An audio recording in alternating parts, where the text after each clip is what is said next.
Oh, we're Uh, live. We're back on another Hi. exciting episode of Starfleet Boy. And I'm Uh, joined by the Duke. Is it the Duke of Starfleet? What did we decide you are? The uh, Earl? I do believe I was the Duke. Honestly, I still refer to myself as Starfleet Man. You can It's be still my okay. preferred name. You're man with one N, and the other guy's Yes, man that's right. with two N. So it's okay.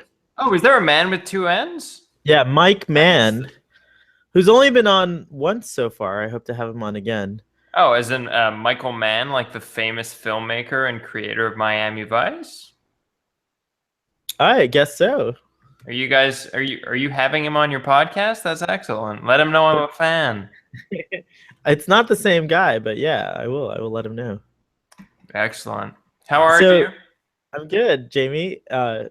It's nice to see. Oh wait, do we? You don't care if we say your real name? Oh look, someone's Of gonna make course. a little guest appearance. Here, come here. Oh look, what's this? What's that? Oh. What's that? That's Uncle Jamie. Oh, I just got a little bit of ear. That was nice Oh though. yeah, you're gonna get some Very tail now cute. too. He's inspecting. He likes to come. There goes the tail. Oh my gosh. He's Hi, Arthur. inspecting the equipment. He loves to inspect the equipment. He's your tech guy. He is. He's totally my Yeah. tech guy. I love having He's like your roadie. him around. He's really great. So welcome to Starfleet Boy, where we have a casual and informal discussion about Star Trek: The Next Generation. Today we are talking about the Star Trek: The Next Generation season 3 episode, "The Offspring." Jamie, do you want to do the episode summary? Yeah, actually, you know what? Let me just grab my notepad. I watched the episode a few days ago. I Mhm. really got ahead of myself on this one. Uh, to sum it Well, up, we were gonna record earlier, but I couldn't. we So. were. Yeah, due to a number of reasons, including Mother's Day, we had to Oh, that's postpone. right. Very important. Yeah. All right. So, yeah, the episode opened on a cold open. I believe the Enterprise was traveling through an asteroid belt on its way to a destination.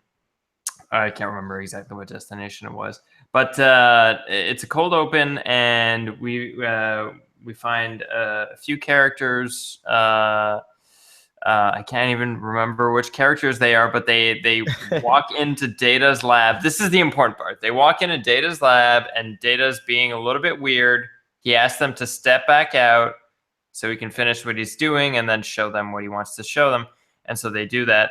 But they can see he's really trying to hide something. And when he lets them back in, he unveils a new android that he's created, that he is treating as his child. And so the episode unfolds from there. Basically, the episode is about Data becoming the father of this android he's created, and on the ship and in the Federation, because the episode also features the Admiral, whose name escapes me at the moment. But like the main Starfleet Admiral guy that Picard butts heads with. Everyone's got a different opinion on the morality of Data having created this other android from the perspective, whether it be the perspective of Starfleet rules in terms of creating new intelligence and developing it, for scientific research, as well as looking at whether or not an android can be qualified as a child. Because they don't necessarily experience emotions at all, and in some cases they might experience something similar, but not totally.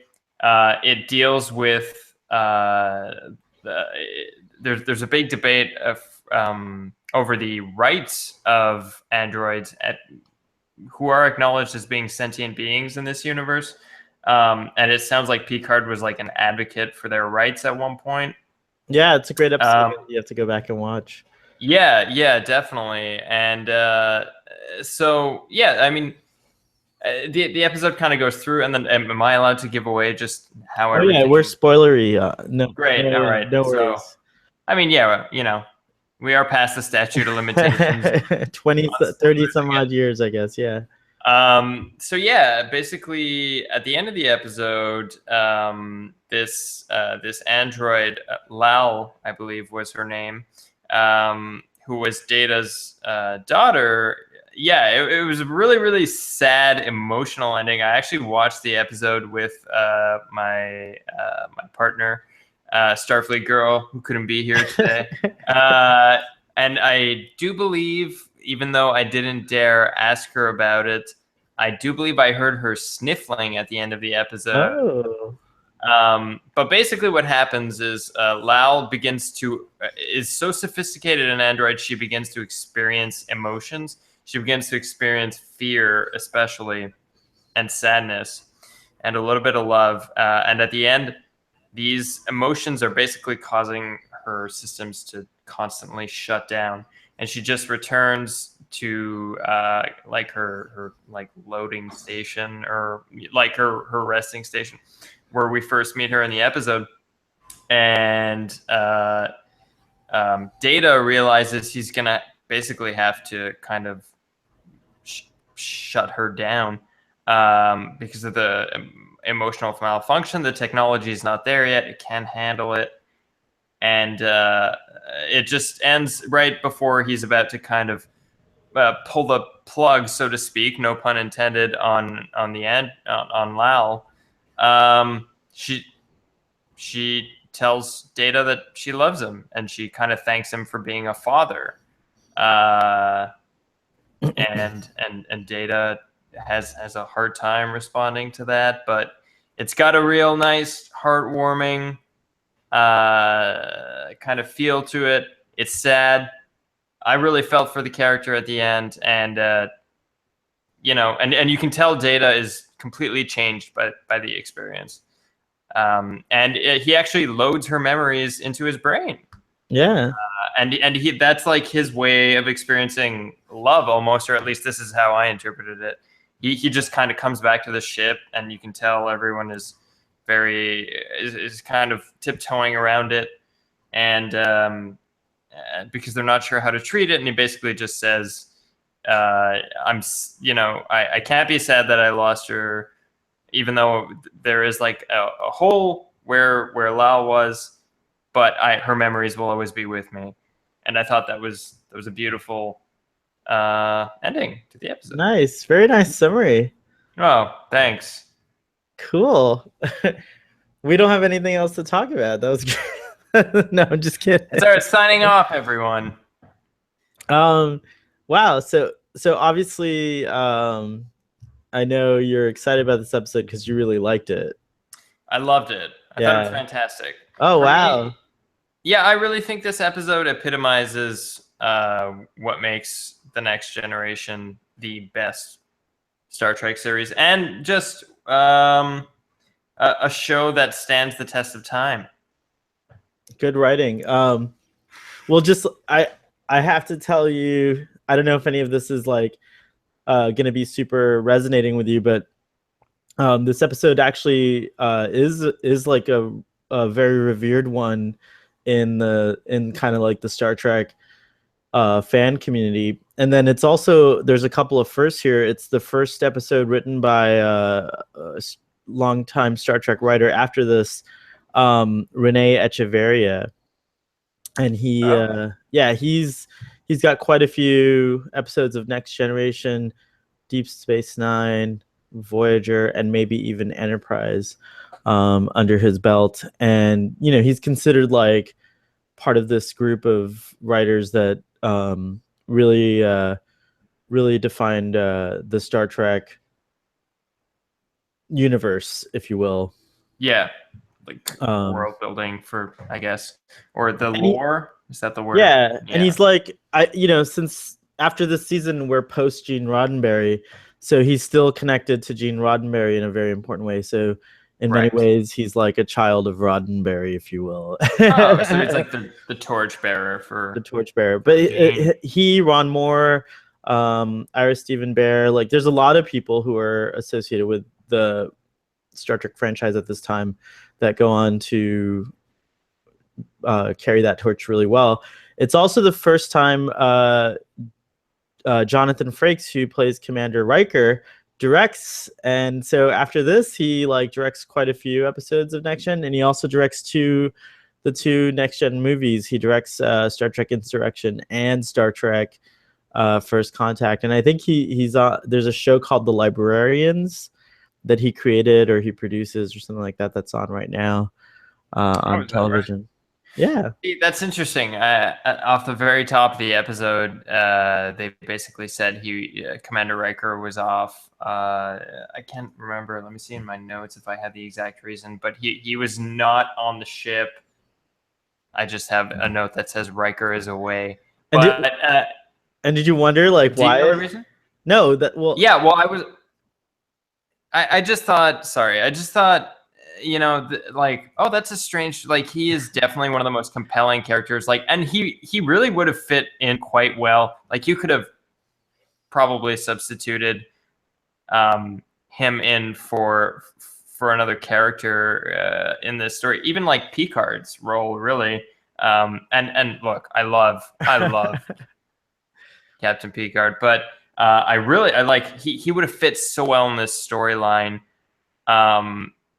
And it just seemed like such an odd choice. And then at the very end of the episode, I was like, oh, he directed it. Yeah. And I thought that was really smart because I don't think you should, on your first time directing, I don't think. Unless you're Alfred Hitchcock. Direct yourself acting. Well, I mean, But I mean, if let's not make the comparison between Alfred Hitchcock and Jonathan Frakes. I mean, they're both great in their own right. Don't get me wrong. That's true. But so that was special to him and to fans. And then it's just a really sweet episode, as you said. It's like a very like memorable one. It's an excellent episode.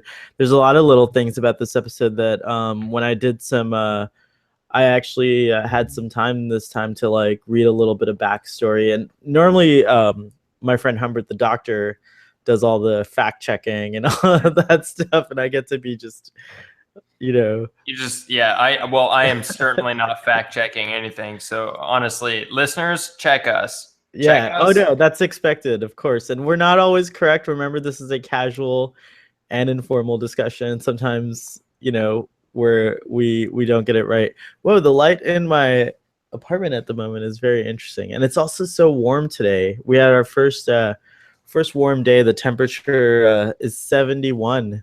71. 71 Fahrenheit at the moment. Yeah, I have no idea what that means in Celsius. It's hot. It's hot. It looks hot, and you look great in this light. Thanks. Yeah, you look Thanks. very almost royal. It's just I can feel it. It's like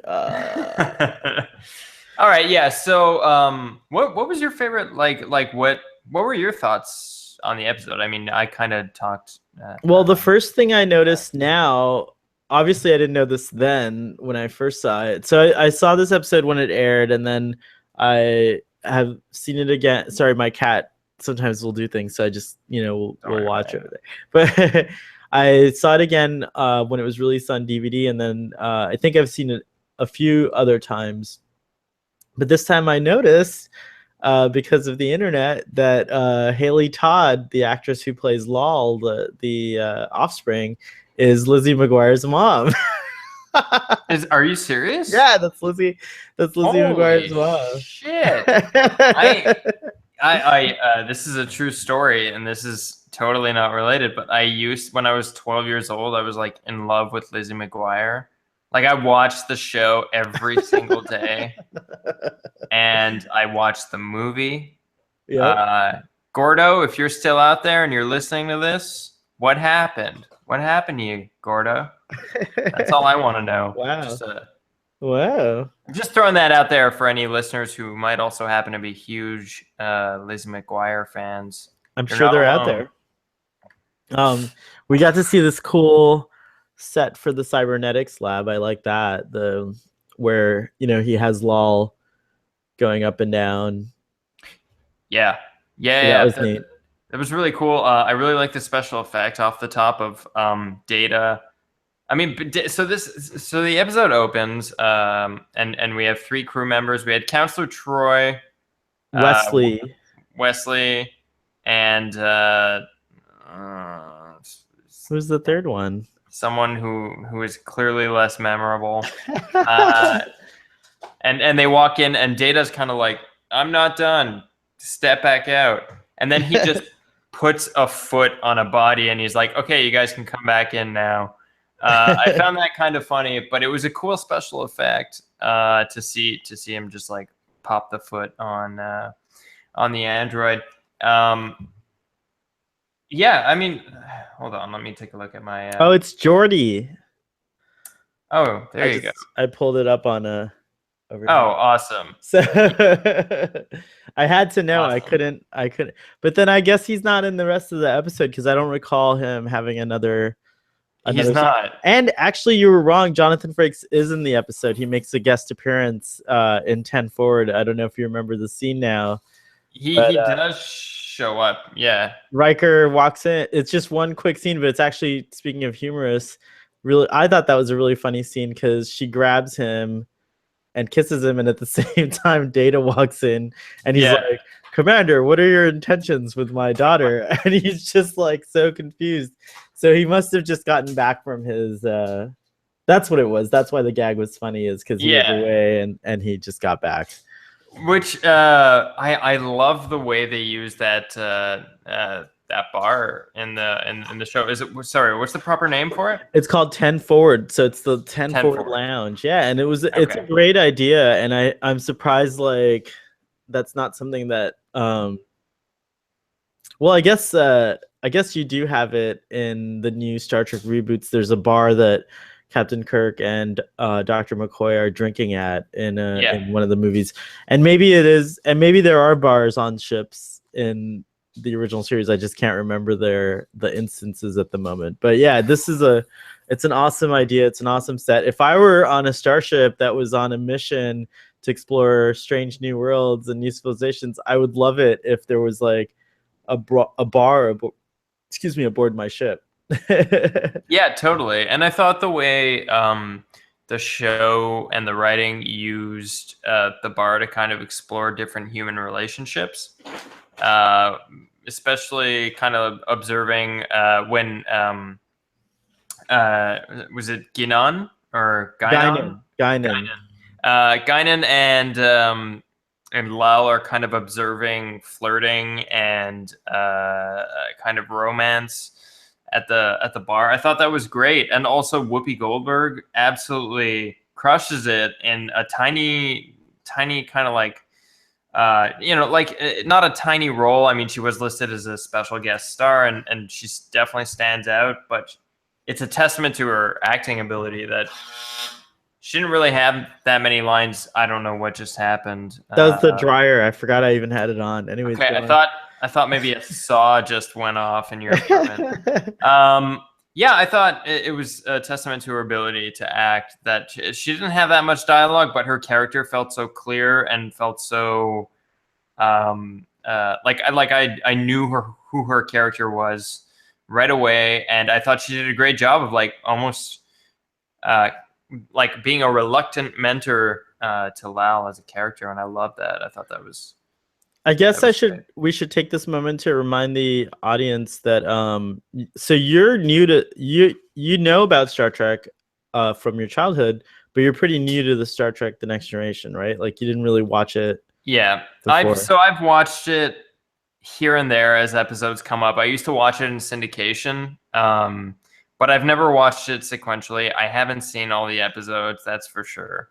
I love that you're kind of popping in and out because your observations are it makes me realize that the writing is actually pretty good, because the things that you pick up on and the things that you notice are things that, like, as a fan, I'm like, oh yeah, I want you to, like, as someone who's kind of hoping that you enjoy your Star Trek journey, that I'm like, oh, you picked up on that. That's awesome, because those are all like really good points. A little behind the scenes on that, interestingly enough, this episode was released probably 1991 or 1992, I think.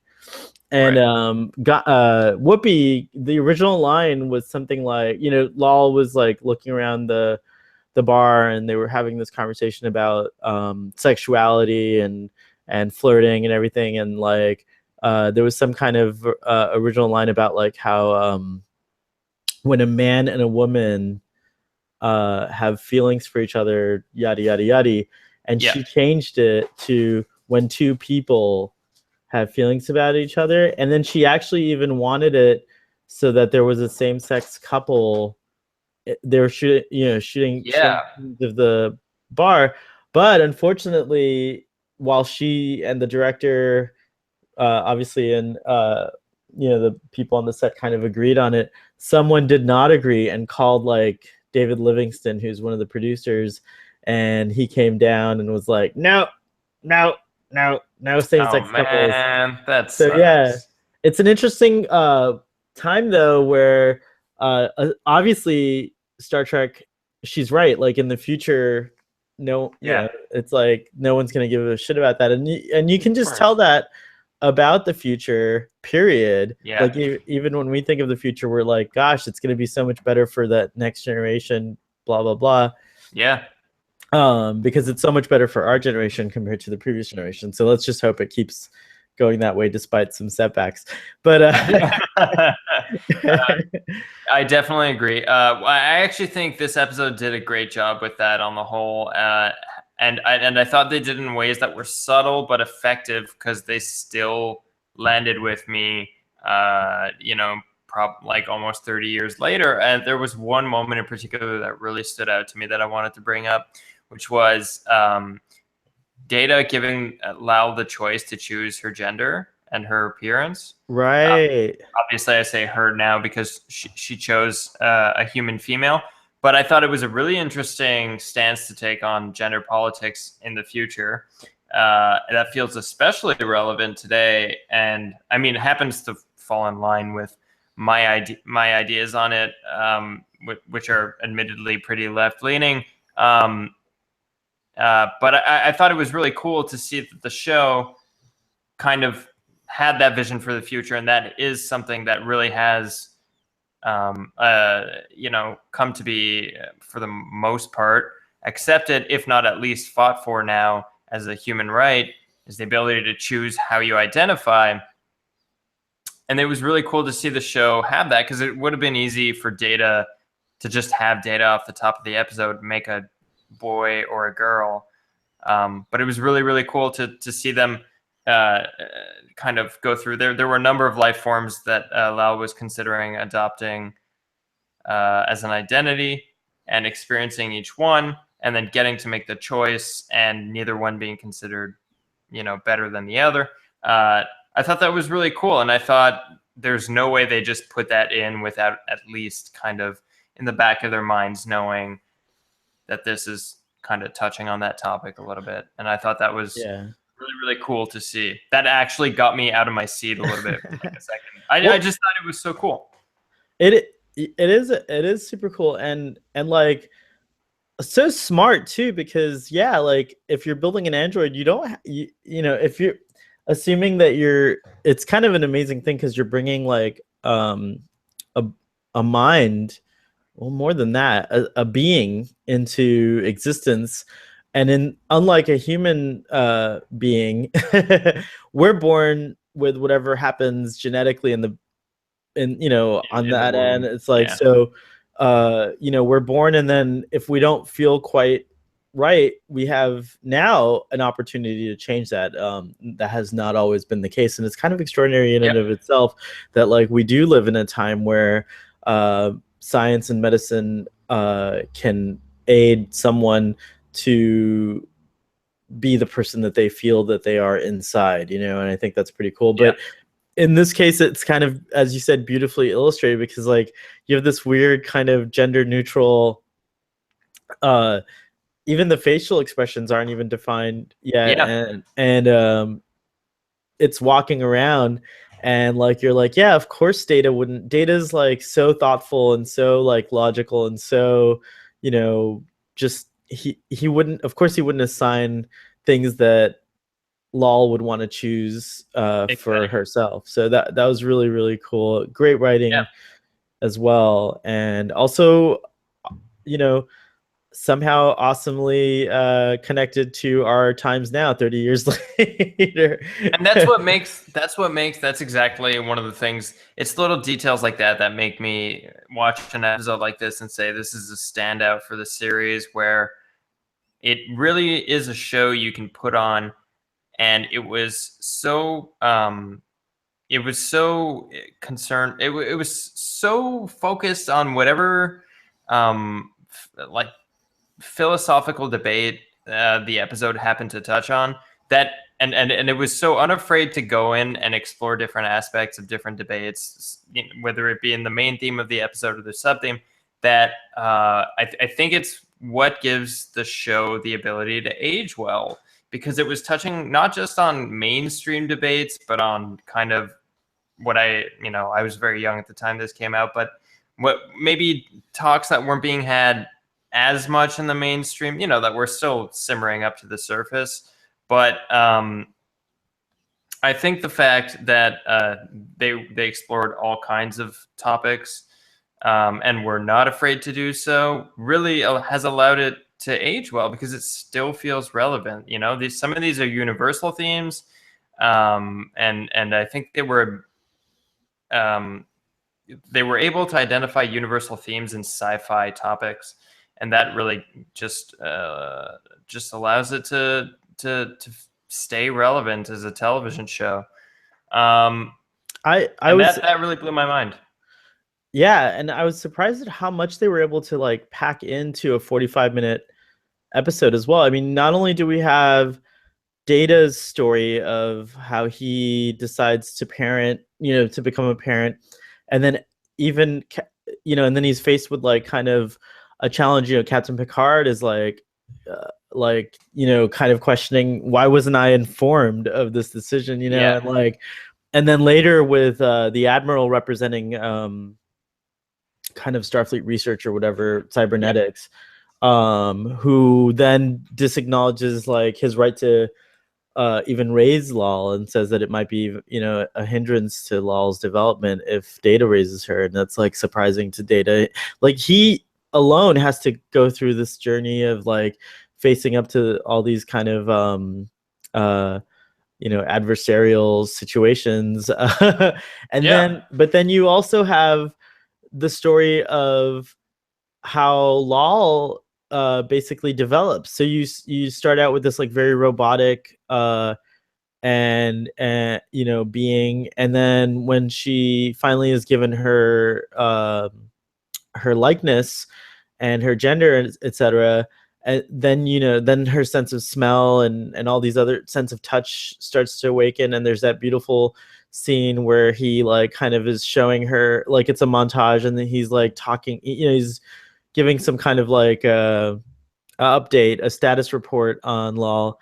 But he like he starts out it starts out with him showing her the painting, and then she sees the real flowers, and she's like painting and like yeah, touch and feel and all this stuff, and then you have her like trying to respond to the ball being tossed, and you have the scene yeah. in 10 forward where she takes a drink, and then it just like spills out of her mouth and stuff. And I don't know, I loved all I it's amazing that all of the episode felt more than just like your regular television episode. It really felt impactful in that you really experience a lot with these characters, and I felt it also felt a lot more cinematic than even for Next Generation, because Next Generation already has such a good budget, especially for the time. So yeah, I was really surprised at all the stories and moments and experiences that you are able to pack into this episode. I definitely agree. I actually specifically think that montage was one of the coolest things in the episode, because I mean, it's pretty rare that you'll just see like a straight up montage in a 42-minute television episode. But also, it was so it was like, it almost felt like a montage out of a romantic comedy. It was kind of like, it was cute and Right. funny at times, but it was touching. And I thought that was almost a risk for a show like Star Trek: The Next Generation to take, especially with like the gag of like, oh, she's learning slowly, and she like just puts the glass to her mouth and water falls all over her, and then by the end of the montage you see her properly taking sips. It felt like, yeah, I guess romantic comedy is probably the closest thing my brain connected to it, where it was almost like kind of like right after the meet cute in one of those movies, and it's like you see them grow and all these quirky things are happening, except it's a father and a daughter in this instance, or a creator and the created. Mm-hmm. Yeah, and I thought that was really cool. It further helped instill like emotional. It invested me emotionally in the characters because I got to see the growth happen, and I think that's really the main strength of this episode, is that it's, by the time you get to the ending, the emotions are so earned that it's hard not to be affected. Right. And to further, oh look, there's Arthur. Hi. And to further kind of as a counterpoint to the montage we were just talking about, then there's this whole like kind of moment that they spend in the with school. Yeah. The school portion, that was heartbreaking, and you're just like, because Lal is just like so advanced and definitely has the knowledge, but she couldn't relate to kids her age, and then she frightened the children younger than her, and even though she doesn't have emotions, you can't help but feel like so sorry for her. And there's it's actually, just to give you or listeners an idea, it's actually just Data is kind of like visiting Lal at school, and he's speaking to the teacher in another room, and the teacher is kind of concerned, and she mentions that Lal is more or less academically thriving. Everything's fine, but she's having a hard time integrating into the social community of the classroom. And the camera just pans to the classroom, and Lal is just standing still in the corner, kind of stiff, and all the other kids are around a table playing. And she's like, the expression on her face is like kind of blank. But if I were to map it to a human being, I mean, I'd kind of be like, like terrified almost. or sad, yeah, like something just. And it's just it's a heartbreaking visual. Yeah. And furthermore, immediately after, Lal asks Data to explain to her what the kids were doing when they were laughing, and so he explains what laughter is, and Lal just assumes that if the kids were laughing, then it meant that she had done something funny.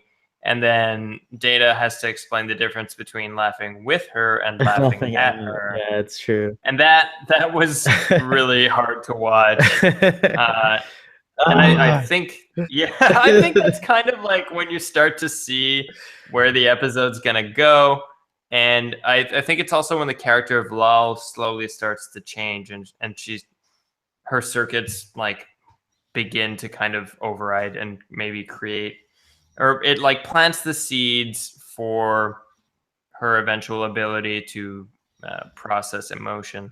Did you see the ending coming, or did you think there was going to be a silver lining, or did you know that what was going to happen would happen, that Lal would in fact die?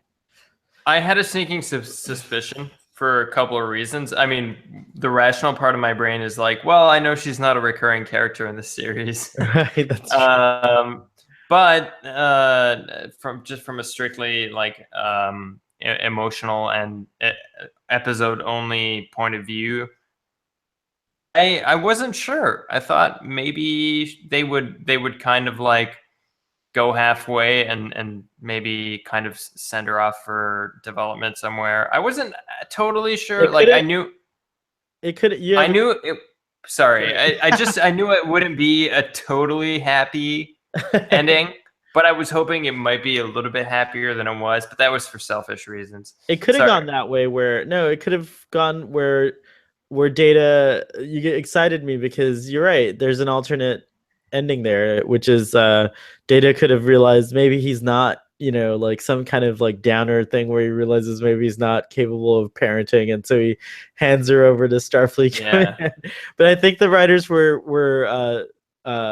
right to choose. The writer was correct. To choose that ending to kill Lol, because in a way through Data we experience one aspect of the human condition, which is definitely parenting, and so we get to see that from we get to experience like the joys of birth, the struggles of development, and then the kind of that kind of sweet spot where your parents and kids are friends, and then sadly, of course, instead of Data dying of old age, he loses his daughter. But that is a part of the human condition, is sometimes we lose our children, and so Certainly yeah. is. I also thought, because we haven't touched on this directly quite yet, I thought a really great element of the episode was just Data's contentions with taking advice from other parents,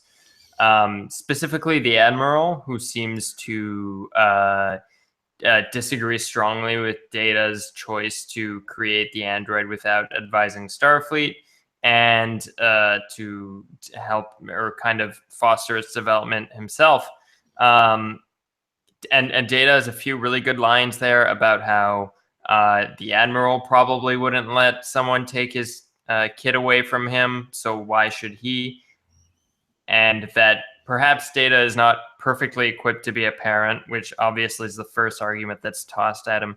But he argues that no human parent is a perfect parent at the onset of raising a child, and I thought that was really cool. It was cool to see someone like Data kind of argue that he also has the right to be a parent, which plays into a larger theme in the episode, especially where Captain Picard is involved, which is about the rights of these sentient beings. And I thought, and I don't know if you got these same kind of vibes that I got, but every time that debate comes up on the show, part of it is obviously the debate on artificial intelligence and kind of where it falls on the spectrum of what we, what we consider life. But it also felt to me almost like kind of a civil rights discussion about like, well, if you're giving these beings their rights, then you need to fully give them their rights, not Yeah. just treat them differently, but acknowledge them as being, a sentient being. And I thought that was another really good way of or good theme that was incorporated into the episode, and was discussed at length, because there's tension brewing between Picard and the Admiral until the Admiral finally boards the ship unexpectedly, and there's kind of a confrontation, and Picard stands up for Data, who's kind of being blackmailed by the Admiral, and is being intimidated by the Admiral in a private meeting. So I thought it was cool to see that, and the aspects they explored of that kind of fight for the rights of sentient beings, or rather androids as sentient beings. I don't know if you had any thoughts on that. Well, yeah, I totally 100% agree with you.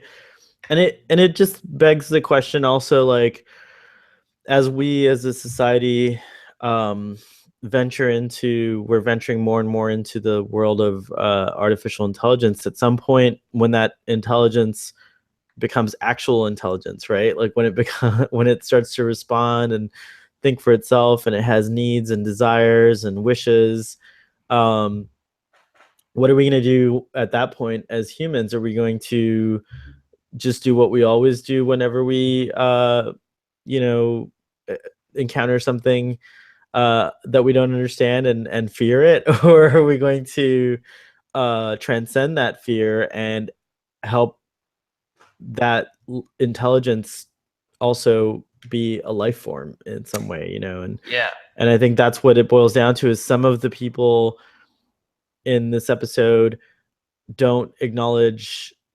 Data or Lal as a life form, and others do. So I think that's what it kind of the argument boils down to, and you know, and it's kind of like a really relevant thing back then, and it's even more relevant right now. It's like with things like Siri and all these other, you know, kind of AI devices. we're kind of getting used to them being in our lives. Yeah. And at the moment, it's like there's no moralistic or philosophical dilemma, because we're convinced that there's no intelligence or sentience behind these devices, that it's all programming and things like that. But at some point, that may not that may no longer be the case.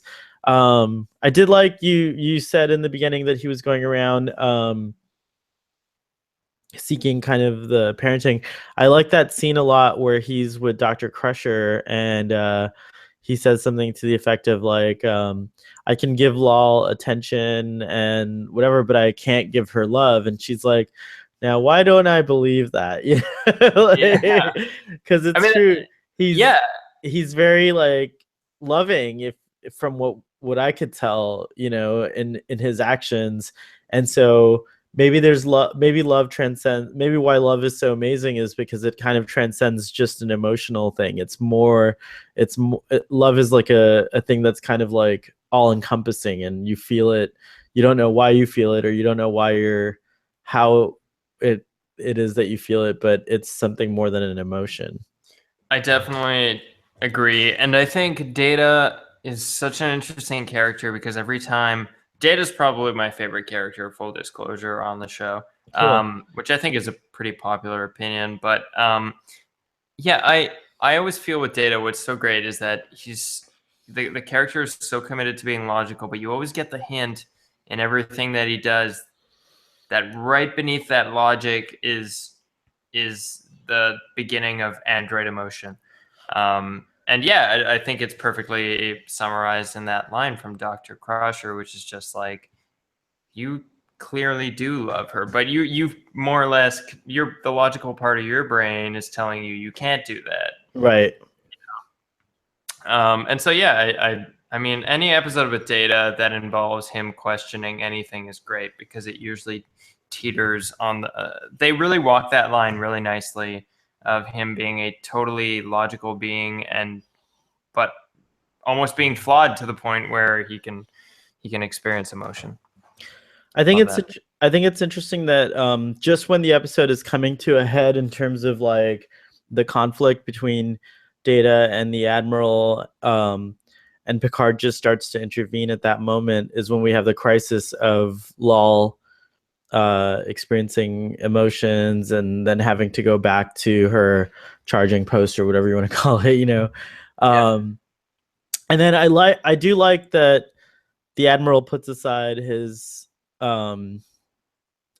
feelings about the matter and actually goes in and helps him and helps Data, and Data's like totally cool with it too. He's just like, yeah, come on. Obviously, since he doesn't feel anger or get upset either, he's like totally, oh, hi kitty. Anyway, so he's obviously not concerned. It's so funny how cats can just distract you from whatever you're thinking you're doing. What were we talking about? I don't know. It's so cute. Look at how cute you are. Anyways, one of my standout moments from the episode is afterwards, when the Admiral comes out and he's like describing, like, at first he's like adamant that Data is not equipped to be a parent and doesn't feel emotion and everything like that. And it's getting me a little even choked up just thinking about it. He's like describing how Data's hands were moving so fast that the Admiral couldn't even see it. And I'm like, whoa, like, Data. It's wild. Totally wild. Yeah, I thought it was really cool that the Admiral. I thought they needed to have a kind of redeeming moment for the Admiral, who had mostly played a clear antagonist for most of the episode. But it was cool to have that redeeming moment, and that was a really, really touching ending. Um, Her uh, last words are interesting too. She says, "Flirting, laughter, painting, family, female, human." So it's kind of a cool little yeah, it's almost bullet like point. tracing back her existence. Well, it's like, yeah, seeing your life flash before your eyes, and her life was so short Yeah, that like, there's not much to it, and yeah, we got all 42 minutes of it. Uh, yeah.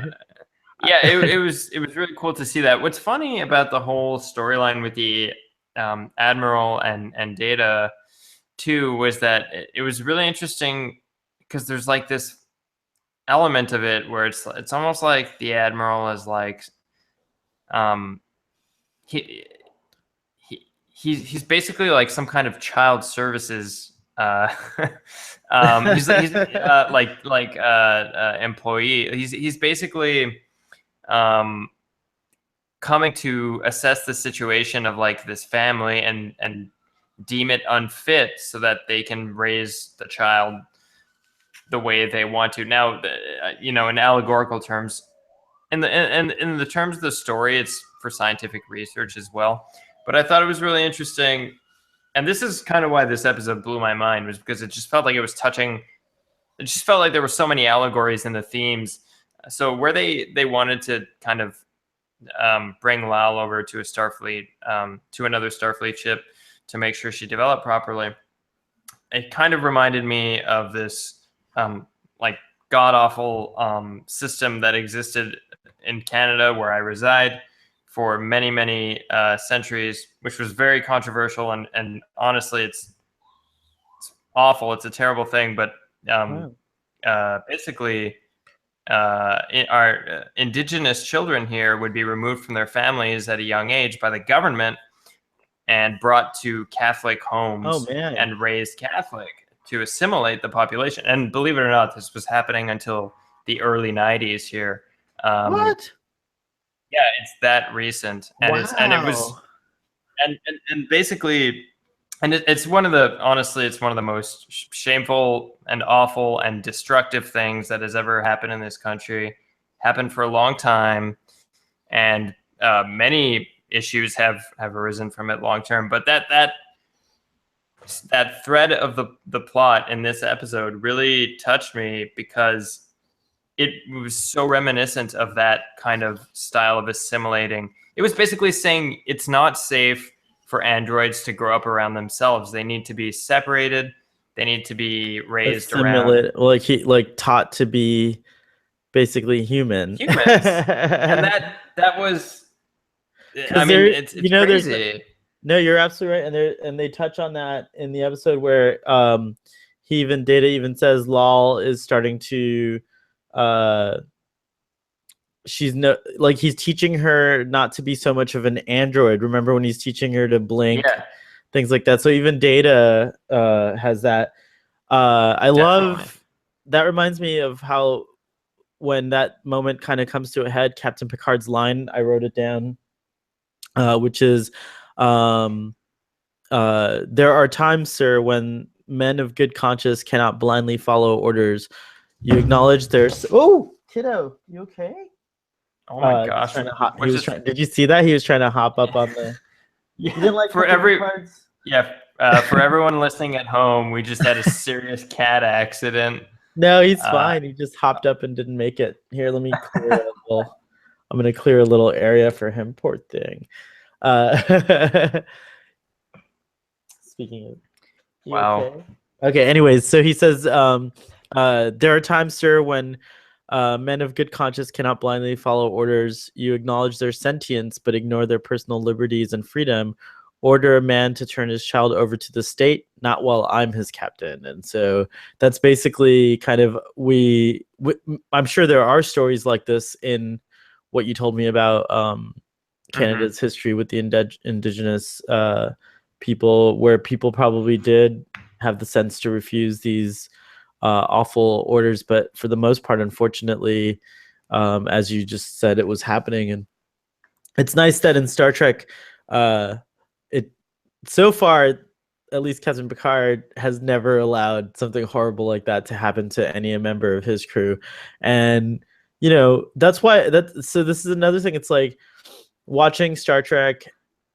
I think there's, to get on a little bit of a soapbox here, I think it's important for shows like Star Trek. It doesn't have to be Star Trek, but shows Right. that deal with these difficult sort of themes. I think that they're important themes that should continue to be addressed, because I think if you learn this as a child, when you grow into adulthood, the hope is that you'll, you'll be able to take these. I mean, it's silly to say this. It makes human beings sound terribly dumb, but if you can see something in a story with characters that you love, whether it be television or a book, or any form of media, theater, if you can connect themes and archetypes from these media to what's going on in your life to help you form a moral compass, or at least give you some sense of direction as you first put foot out into the world, which can be a really scary place as an adult. I think it is important for our culture to inform political views. I mean, what would the world be without books like 1984 or movies? Just think about I mean, there's so many great pieces of pop culture that reflect the times, and science fiction especially. 1984 is obvious, but Lord of the Flies, which I know isn't really sci-fi, but does have, right, has those elements of it's about society, and or To Kill a Mockingbird, which is a bit more on the nose. It's important, especially now more than ever, for television shows to fill that void, because I think people are reading novels maybe a little less than they used to, because there's so much streaming available. But I think television shows need to tackle these kinds of themes. Otherwise, what's the point? We need culture to help us be people. That leads perfectly into the other quote I wrote down, which is, "We must strive to be more than we are, lol. It does not matter that we will never reach our ultimate goal. The effort yields its own reward." So we must always, I think that's like the bottom line, is like, strive to be better than what you are. Yeah. I definitely. I mean, it's a beautiful thing to watch Data pass that on to Lal. Right. And the other nugget, which I love, is wisdom is the difference between knowledge and experience, which I thought was a nice little. There are a lot of little nuggets. There's so many nuggets in the. It's a dense episode. There's a lot going on. What's cool about watching Data pass that info on to Lal is that Data has processed it through observation and is a little more logical about it. Then when he passes it to Lal, you can see Lal processing it, and she's just a little bit less logical about it and a little more emotional about it, which is like a cool evolution, because they're processing the same information in two different ways, and it shows the evolution of the android. Thought that was really cool. It is really cool. Is your cat currently cleaning itself? Yes. Damn. This podcast might be rated R. I'm sure he needs a little privacy right now. What are you doing, Arthur? You okay? I can't get up out of my seat because I'm attached. This is a first. This is a first for Starfleet, boy. We're gonna just give Arthur his privacy here. I had a few other fun things from the episode, a little bit lighter, that I picked up on. One, we get to see Picard in his bathrobe, and it is absolutely magnificent. There's lots of chest, and Starfleet girl, whom I watched the episode with, was very, very impressed. She was hot and bothered with the whole thing. Yeah, so Yeah, I really enjoyed that moment. We brought it up briefly earlier, but Riker getting a smooch from Lal, Oh and yeah. then Data immediately referring to her as his daughter, and Riker immediately having the urge to leave the room. Um, yeah, I mean, let's see. Do I have anything else? Well, my last note for the episode was I feel sad but uplifted. So that about sums it up for me. I like that, sad but uplifted. Did you already Yeah, share that that lol means that lol means beloved in Hindi? I did not know that was a really cool tidbit. Yeah, I thought that was a really cool tidbit too. So is that the nightgown? That is the nightgown. However, he doesn't have it tied at the waist in this episode. Oh, I couldn't find online the exact one, You're but not allowed to post something that sexy online. It's it's that sexy. Not that even the intro. sexy.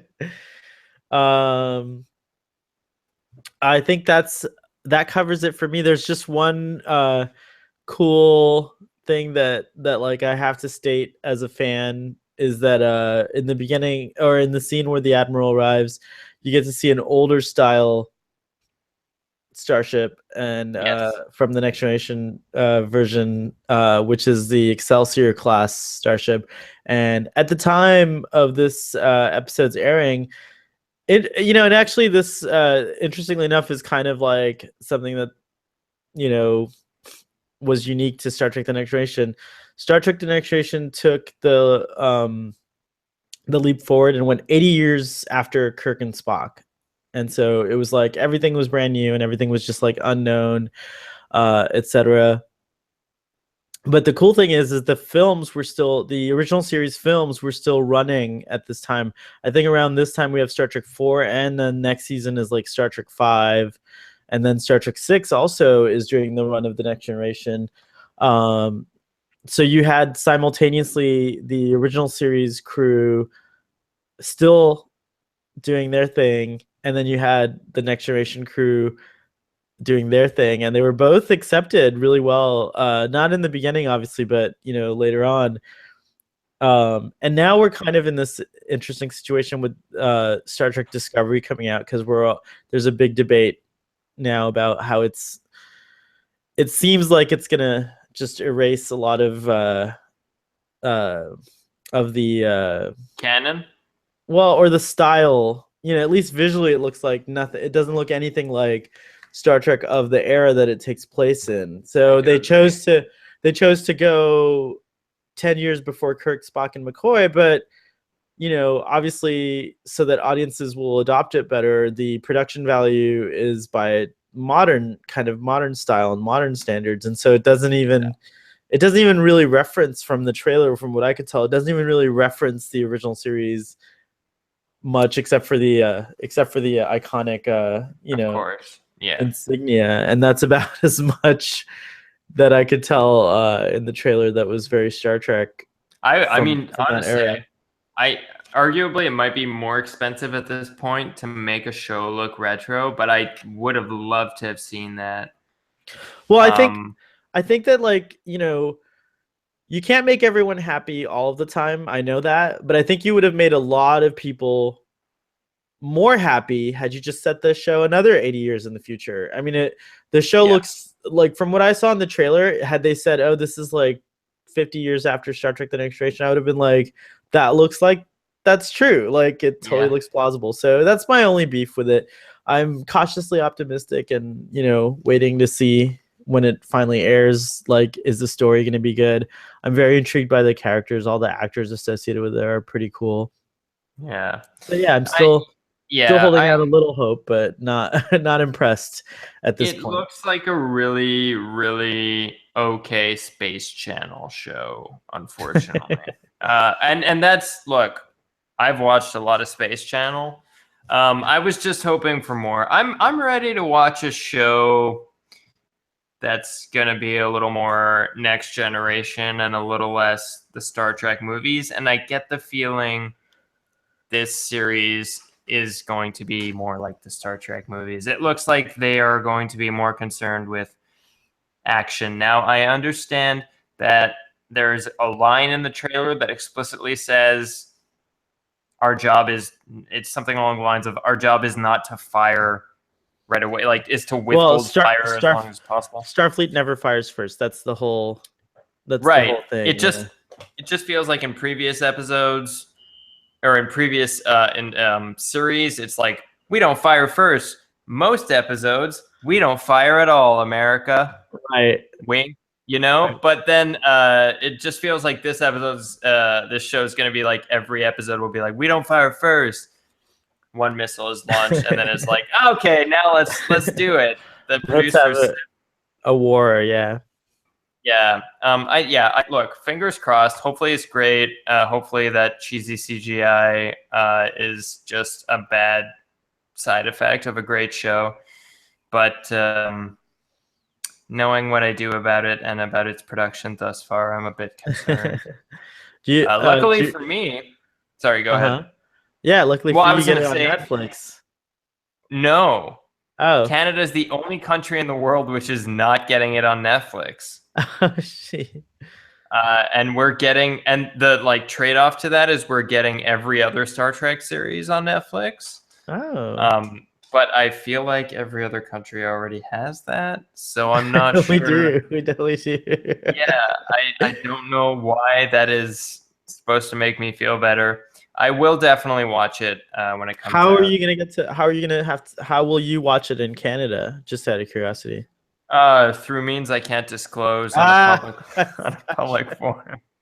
Gotcha. Of course, I'll buy it on iTunes. I'm gonna get a season pass. That's probably what I'll end up doing, actually. So I'll just we can get like declare our brothership. Yeah. And you can be on my friends and family account. That's right. There you go.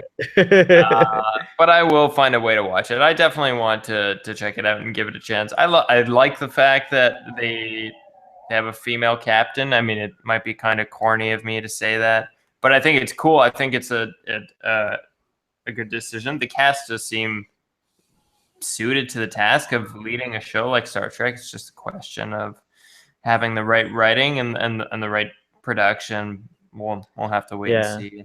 The most intriguing thing about the show so far to me is, in fact, this promising looking cast. I mean, Jason Isaacs, Michelle Yeoh, those are the headliners, and they're not even supposed to be the main characters. So, yeah, I definitely think if anything can save that show, it's the cast. I mean, that is what I'm excited about. I was really excited about the showrunner at one point when Brian Fuller was still attached to it. Right. I think he's backed off, but I'm sure his prints are maybe somewhere still on that first season. Indeed. Hopefully. I mean, I was a big fan of his Hannibal series, so. And it looks like this American Gods is off to a promising start. Yeah. So hopefully we can bite a little bit of that and get a good first season with this show. To bring it back to Star Trek, to bring it back full circle, I guess it's time for us to, unless you have anything else to say about the episode, I guess it's time for us to give it our rating. Yeah, I'm ready. All right, go for it. Oh, cool. I'm gonna give this episode a 9.5 out of 10. Wow, very high rating. That's excellent. Very high. Yeah, it's high. I'm banking partly on I may never get to review another episode this good. Like even. Oh wow! I'll try to make sure you do. No, I mean, I'm not. You give me great episodes every time, but I really do think this is a standout. I mean, just look at everything we talked about. Like, it's such a dense episode. There's so much rewatch, replay value in terms of things little details you can pay attention to that might kind of fly under the radar the first time you watch because the main story is so enticing. It really moved me, and that's it. The show has done something right when an episode about supposedly emotionless androids can nearly move you to tears. It was really touching, and it it kind of weaved in so many interesting themes, and used all of the characters that it used to the fullest of their potential. And for me, that's what makes a great episode of this show. So yeah, it's not perfect. There are, of course, few minor things, we could fix. But overall, it was great. It took risks. Jonathan Frakes, first episode he directed, and I think it really stands out. There's many a reason to love this episode. How do you feel? I feel the same as you do, and having rewatched it many times, it does hold its value even over the years, and even and watching it again as an older person now, it even still I was able to like relate to it on whole new levels that I never related to it on before. So I'm going to give the rating very close to yours. I'm going to go ahead and give this a full 10 just because just because I can. That's great. That's great. Yeah, I'm really encouraged to know that you and Sima enjoyed this episode, because I kind of I do try to select episodes that I think you guys would enjoy, and so far I think I've been doing a good job here. Do you think you'll ever go back and watch the series from the start? Is there any interest in that? I mean, I know it's a lot to tackle. It's 7 seasons and it's 23 episodes a season, but do you think that that's something that you'll ever do? It's something I've tried to do in the past, and haven't had the time to do. It's still something I want to do. It is definitely something I want to do. It's a question of when. At this point, it feels like it's one of those things I'll be doing when I'm like in my 60s. Oh wow!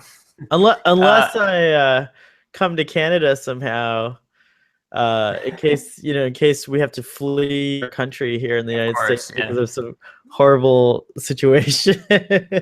I mean, let's hope not. Let's hope not. If Star Trek has taught us anything, is that there's no situation beyond saving. That's true. Good. It's true. Yeah. But I definitely do want to do that. My one thing is I've watched the first season, and the first few episodes are a bit clunky, so I might skip through a couple of them. Mm-hmm. But yeah, I definitely do. Unfortunately, I have a huge watch list right now. Yeah, but there's so many. If I had all the time in the world, I would definitely get that done. Well, I'll see what I could do about ramping up your quota. Yeah. Get you in a few more of these episodes. Yeah, but you know what? Every episode Starfleet lady also. Definitely, she sends her regrets. She was very sad she had to miss today's podcast. That's all I have to say about that. That's good. We're sad too, but hey, sometimes we'll just call this our version of a mandate or a bro date here. It really is. This is as close as it gets. We're just airing it out in public for everyone so we can feel a little less bad about it. Yeah. No, yeah, it was nice. Was it good for you? Yeah, it was really it's always great hanging out with you, Jay. Nice. Likewise. So I guess we'll wrap it up. I am so happy you joined on this episode. It was really wonderful to have you. I loved everything you had to say about it, and I look forward to our next time. So live long and prosper, Jamie. Live long and prosper. Please send my regards to Michael Mann. I'm sure.